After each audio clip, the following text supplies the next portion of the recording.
Welcome to UConn John Dempsey Hospital. I'm Carol Ryan, and I have the privilege of being JDH's Chief Operating Officer and Chief Nursing Officer.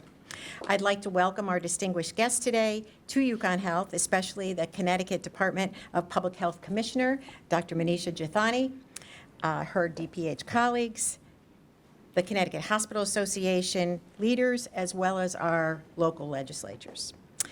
As September marks National Preparedness Month, it serves as an important, critical reminder that our state, communities, and our citizens always need to remain vigilant, alert, and prepared to respond to emergency situations or disasters, whether they come in the form of a national disaster, like a hurricane, or even a once-in-a-lifetime virus. Can everybody hear me? Okay. At UConn Health, like so many healthcare institutions across the world, our entire hospital, health system, and workforce of countless healthcare heroes prepared and rose to the challenge of responding to the COVID-19 pandemic when it reached Connecticut, our institution, and our patients. It clearly took an army of dedicated, passionate staff to respond. I'd like to recognize the great efforts displayed throughout the pandemic by some of our UConn Health heroes and leaders standing behind me today.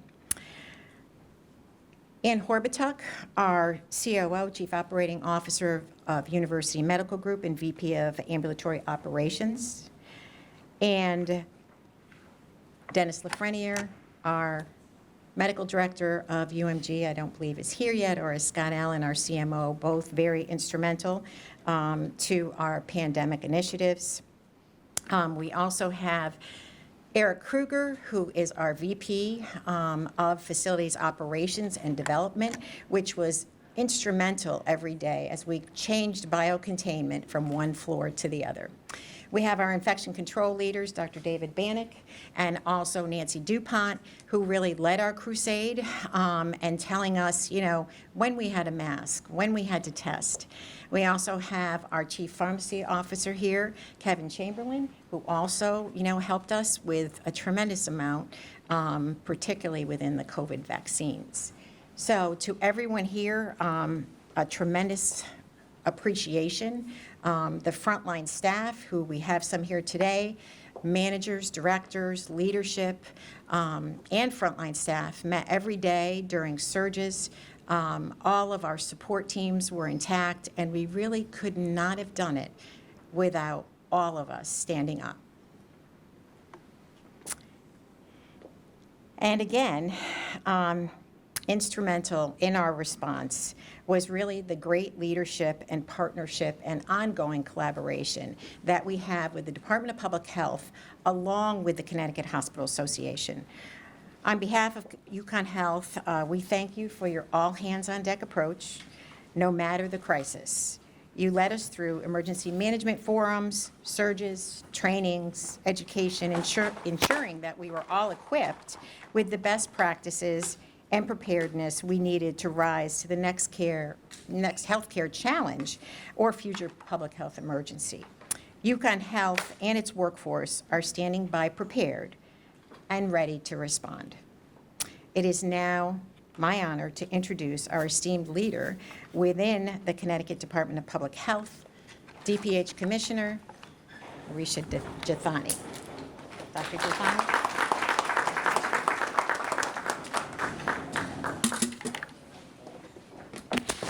Thank you very much, Carol, and thank you so much, UConn Health, for having us here today and gathering us to be able to partner with us to highlight what hospital preparedness is all about, particularly in this month of September. We just heard about the preparedness that was required to deal with the COVID-19 pandemic. But if we think back, September marks an anniversary for 9/11 for us every year. I was a chief medical resident at Memorial Sloan Kettering Hospital at the time. I lived in a building on 63rd and York where I saw the towers ablaze before my beeper went off to go deal with incident command at Memorial Sloan Kettering, because we thought we were going to be taking care of a lot of survivors and transfers from New York Hospital across the street where there was a burn unit. Of course, we know that didn't happen, but preparedness comes in all forms. If we think back to September 2001, anthrax right here in Connecticut, and the response and what was necessary to respond to that. Our state public health lab, which is a gem for us here in Connecticut, we are so lucky to have a lab of that stature, in part was invested in and built because of anthrax and because of those attacks. When hospitals have to prepare, we have to prepare for all different types of potential emergencies and catastrophes.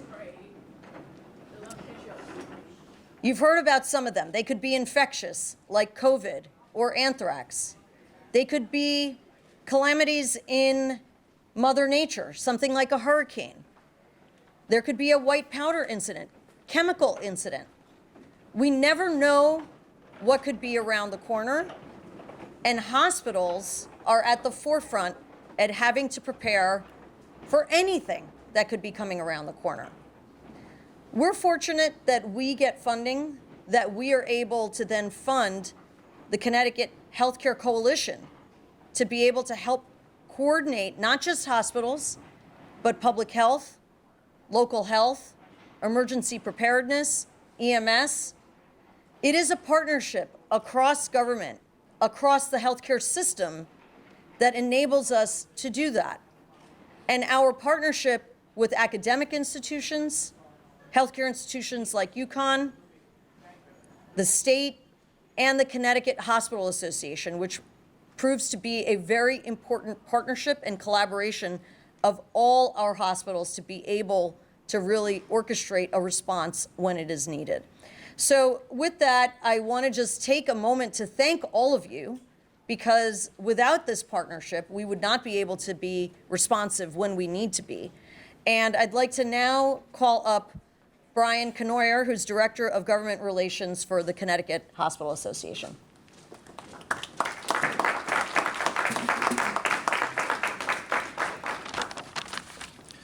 Good morning. I'd like to thank the Commissioner and her team at the Department of Public Health, as well as all of my colleagues from UConn Health, John Dempsey Hospital, for joining us today in what we think is an important celebration. My name is Brian Cournoyer. I am Director of Government Relations and serve as the primary point of contact for emergency preparedness at the Connecticut Hospital Association. We are happy to join our colleagues today in celebration of National Preparedness Month. I'd also like to highlight the relationship and partnership that Connecticut hospitals have with the state of government on matters related to emergency preparedness. This partnership cannot be underscored enough. As an example, we are very aware of DPH's role in serving as our regulator, but when it comes to emergency preparedness, they are our partner. On a daily basis, hospitals are preparing for, and in some cases, responding to a number of emergencies. CHA, hospitals, health systems, communities, and other stakeholders have long enjoyed the spirit of collaboration around preparedness with the state, and we feel that it is important to publicly acknowledge and thank the department, as well as members of the General Assembly, for this partnership in preparedness. This partnership is important because it allows us to collectively meet the needs of Connecticut residents in the time of emergencies. I will close by saying CHA and my colleagues at hospitals around the state look forward to our continued work with our partners in state government to ensure that hospitals and health systems are well positioned to meet the challenges in preparing for, responding to, and recovering from emergencies. Thank you.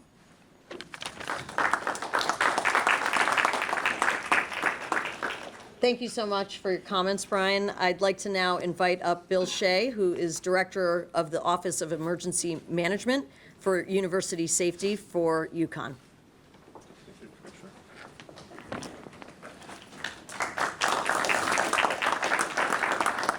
Good morning. Commissioner Gittani, Chief Operating Officer Carol Ryan, Dr. Bannock, and other colleagues.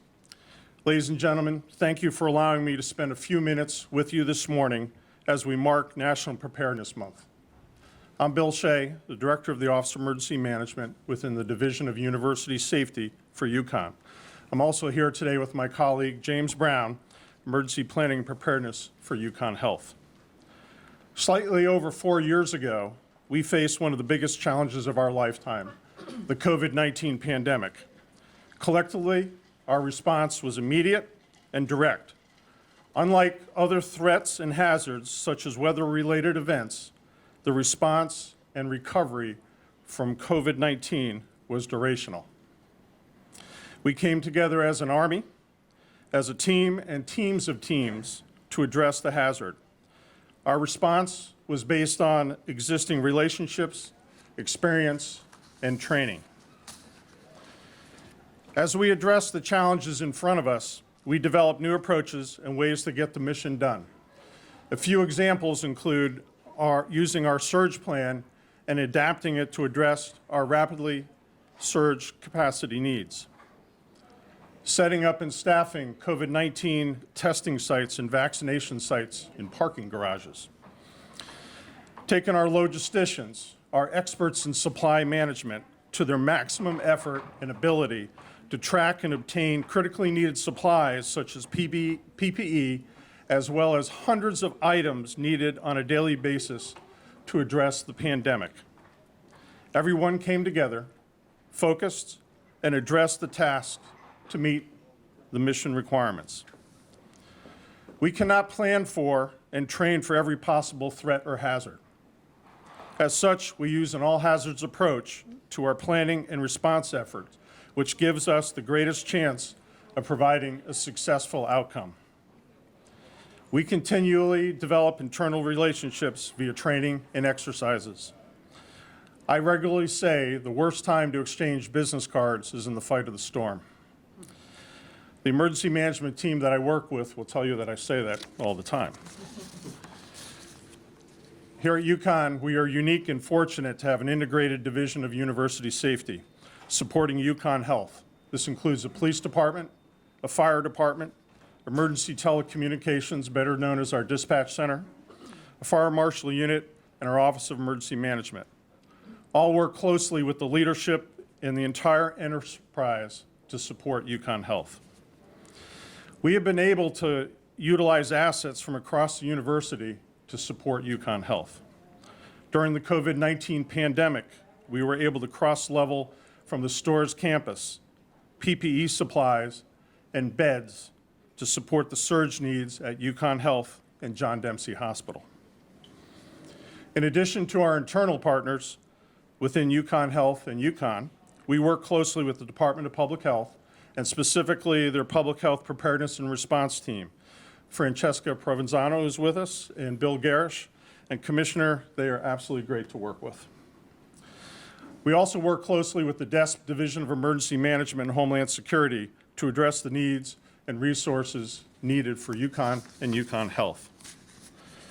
I'd also like to just highlight that we coordinate and collaborate with other hospitals and healthcare systems in the state through the Connecticut Hospital Association. The CHA Hospital Emergency Management Directors meet on a monthly basis to exchange information, incident response tactics, status of recovery operations, as well as after-action reports. We want to thank Brian Cournoyer for his hard work in facilitating this important working group.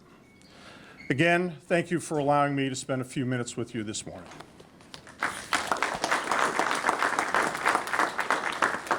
Thank you very much, Bill. And I'd like to now call up Dr. David Bannock, Professor of Infectious Diseases at UConn School of Medicine and Hospital Epidemiologist for UConn Health.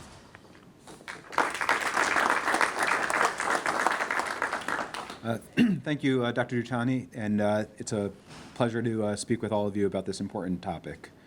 Thank you for joining us. I'm Dr. David Bannock. I'm an infectious disease doctor here at UConn and the hospital epidemiologist here at UConn Health.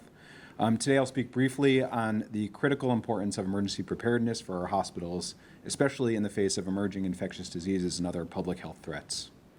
When we think about expectations for another infectious disease public health challenge, it's not a question of if, but when. Over the past few years, we've faced unique and unprecedented infectious disease challenges, from the COVID-19 pandemic to viral hemorrhagic fevers, and more recently, Mpox and avian influenza. And each has reinforced the importance of our ability to prepare for and respond to changing infectious disease threats. These experiences have underscored the vital need for robust emergency preparedness plans within our hospitals. Preparedness is not just about having enough supplies on hand. It involves comprehensive planning, effective training, and ongoing collaboration among hospitals, healthcare providers, public health officials, and emergency responders. It means being ready to respond to any situation, whether it's an outbreak, a bioterrorism event, or a natural disaster. Hospitals that implement effective emergency preparedness strategies are better equipped to manage surges in patient volume, maintain essential services, and ultimately save lives. This includes having protocols in place for triaging patients, ensuring the safety of healthcare workers, and communicating effectively with the public.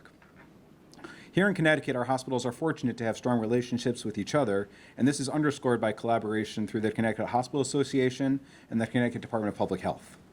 Throughout the COVID-19 pandemic, both were essential in ensuring that hospitals are working together and collaboratively to serve the people of Connecticut. Both CHA and the Connecticut Department of Public Health need to be supported at the highest level into the future. In conclusion, investing in emergency preparedness is not just a responsibility, it's a necessity. It ensures that our healthcare system can withstand and respond effectively to any challenge, including those from infectious diseases. As we move forward, let us remain committed to strengthening our preparedness efforts to protect our communities and ensure that we're ready for whatever lies ahead. Thank you.